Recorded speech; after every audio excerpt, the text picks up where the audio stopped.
এই 30 বছর পরে ওই খেলা দেখতে গেছি। অনেকে 20 বছর 10 বছর তারা বক্তৃতা করে ঢুকেছে, আমার খেলার মধ্যে আমার শক্তি নেই।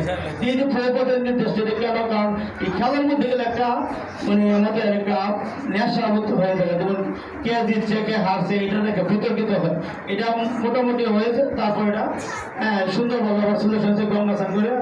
শ্রী মন্দির আজকে কালকে এরা খেলা করছে করে ওই চাটি পাটি যা আছে সবকিছু মন্দির থেকে নৌকাতে নিয়েছে, এরা বনভোজনের মতো চারি পাটি দিয়েছে। আমরা অলৌকিকভাবে আমরা জানতাম না এগুলো যারা দিয়েছে। আমরা আজকে এই যে নামটা আজকে যা আছে সবগুলো আমরা ধৌত করছি সবাই মিলিত ভাবে। এই যে একটা অলৌকিকভাবে হয়ে যায়, ভক্তদের আনুগত্য থাকলে আমরা ভক্তের সঙ্গে থাকলে আমরা অনেক কিছু করতে পারি। যেমন আমি বিশেষ করে মাতাদের ঘরে যেমন এই যে আমাদের রথের উৎসব গেছে, কার কার করে জগন্নাথ যায় নাই, কার কার করে যায় নাই একটু হাত তুলে ভালো হয়। কার কার ঘরে জগন্নাথ যায় নাই? এই যে রথ নিয়ে জগন্নাথ কোথায় যা? রথে চলে জগন্নাথ কোথায় যা? মাসির ভাই। মাতাদের কি হন? জগন্নাথের মাসির ভাই। কোন মাসির ঘরে জগন্নাথ যায় নাই? একটু কৃপা করে হাত তুলেন। সবার করে গেছে, সবার করে গেছে। কিভাবে গেছে তাও বলতে পারতেছেন না, কিন্তু আমি বলে দিই কিভাবে গেছে। জগন্নাথ আপনার ঘরে কিভাবে গেছে? কার ঘরে ভক্তরা গেছে না রথের উপলক্ষে নিমন্ত্রণ করতে? কার ঘরে যায় না ভক্তরা? কেউ বাদ আছেন যে আপনার ঘরে জগন্নাথ, আপনার ঘরে কোনো ভক্ত মাতা প্রভুজি জগন্নাথের নিমন্ত্রণ করার জন্য যায় নাই? কেউ বাদ আছেন? কেউ বাদ নেই। এই যে জগন্নাথ দেব ভক্তদেরকে পাঠায়, এই যে আমরা 21টা দিন সবাই সবার ঘরে ঘরে আনাচে কানাচে জগন্নাথের নিমন্ত্রণের জন্য যান।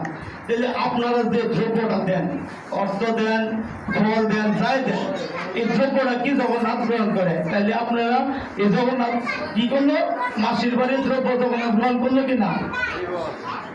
জগন্নাথ গ্রহণ করলো কিনা মাসির বাড়ি? আপনারা জগন্নাথের কি হন? মাসি হন। তাইলে আপনারা বেশি বেশি করে জগন্নাথের সেবা পূজা অর্চন করবেন কিনা? কারণ বোনের ছেলে তো নিজের ছেলের থেকে বোনের ছেলের আদর বেশি, আদর বেশি হইলে তাহলে আপনারা এই যে প্রতি সপ্তাহে নামটা কৃপা করে সবাই যদি চলে আসেন। এই যে আজকে মনে করেন সবাই কষ্টে আছে, কে কষ্টে না? কেউ স্বামীর কষ্টে, কেউ স্ত্রীর কষ্টে, কেউ সন্তানের কষ্টে, কেউ ব্যবসার কষ্টে, কেউ চাকরির কষ্টে। কষ্টে যন্ত্রণার মধ্যে এমন কোনো ব্যক্তি নেই যন্ত্রণা নেই, কিন্তু যন্ত্রণা থাকাতে কি ভালো। যেমন পঞ্চপাণ্ডব এরা অত্যন্ত কষ্টে ছিল, অত্যন্ত কষ্টে, তারপর তারা আনন্দে ছিল। কেন আনন্দে ছিল? এই কষ্টগুলো কে দিয়েছিল? মামা শকুনি দিয়েছিল। কষ্টগুলো তো মামা শকুনি দিয়েছিল, এই সকল কষ্টগুলো তো কেউ দেয়নি, মামা শকুনি দিয়েছিল। কিন্তু কেন দিয়েছিল? মামা শকুনি এই জন্যই দিয়েছিল যে পঞ্চপাণ্ডব, যেহেতু পঞ্চপাণ্ডবরা কৃষ্ণের দায়িত্বে ছিল, আর পঞ্চপাণ্ডবকে কষ্ট দিলে মামা শকুনি কৃষ্ণের দর্শন লাভ করতে পারবে, সঙ্গে করতে পারবে, এই জন্য দিয়েছিল। কিন্তু আমরা কি করি? আমরা কারোর সাথে ঝগড়া করলে, কারোর সাথে করলে আমরা বিরোধে জড়াই। আসলে তা ঠিক না। আমাদের বুঝতে হবে আমাদের কষ্টটা কি উদ্দেশ্য হচ্ছে, আমাদের বুঝতে হবে। আমরা অনেক সময় কষ্ট করি, অনেক সময় মনোনীত হয়, অনেক কিছু হয়, কিন্তু এটা বুঝতে হবে কি উদ্দেশ্য হচ্ছে। মহৎ উদ্দেশ্য, মানে কষ্ট হয়ে একটা মহৎ উদ্দেশ্য। সুখটা কিন্তু মহৎ উদ্দেশ্য না। কারণ সুখটা এটা মানে সুখ হইলে মানুষ ভুলে যায়, সুখ হইলে ভুলে যায়, আর কষ্ট হইলে ভগবানকে অর্জন দেবানিশীল মানে স্মরণ করে। ঠিক আছে, আসলে আমারও সময় অল্প, আমি একটা শ্লোক দেখি জগন্নাথ কোন শ্লোকটা কাছে আনা।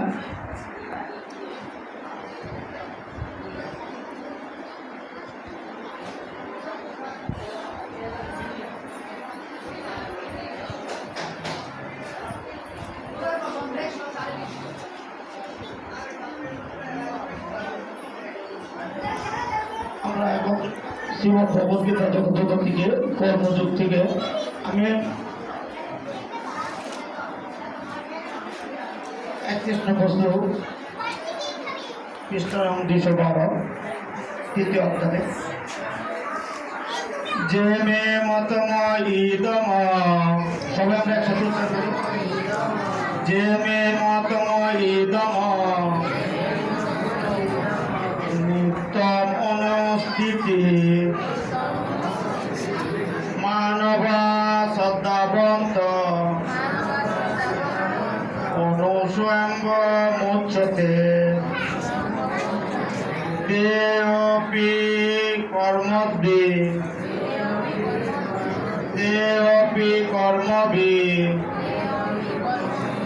যে মে মতময়িদম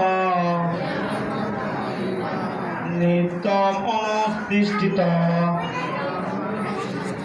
মানবা সত্তা বস্তব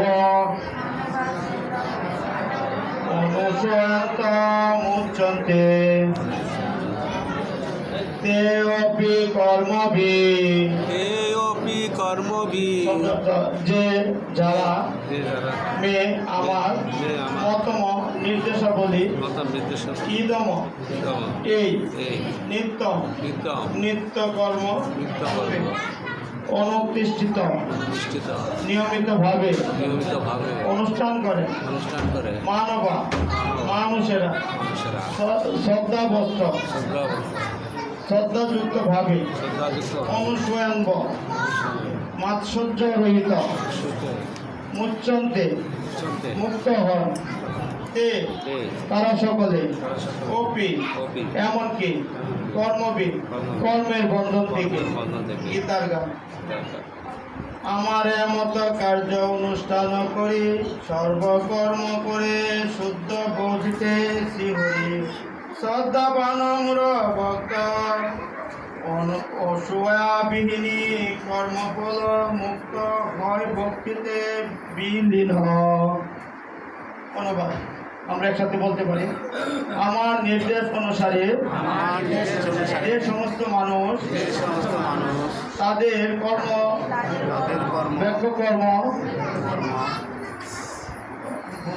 তাদের কর্তব্য কর্ম অনুষ্ঠান করেন এবং যারা শ্রদ্ধাবান ও মাৎসর্যরহিত হয়ে এই উপদেশ পালন তারা কর্মবন্ধন থেকে মুক্ত হন। জয় জগৎগুরু ছিল প্রভাত কি তাৎপর্য পরমেশ্বর ভগবান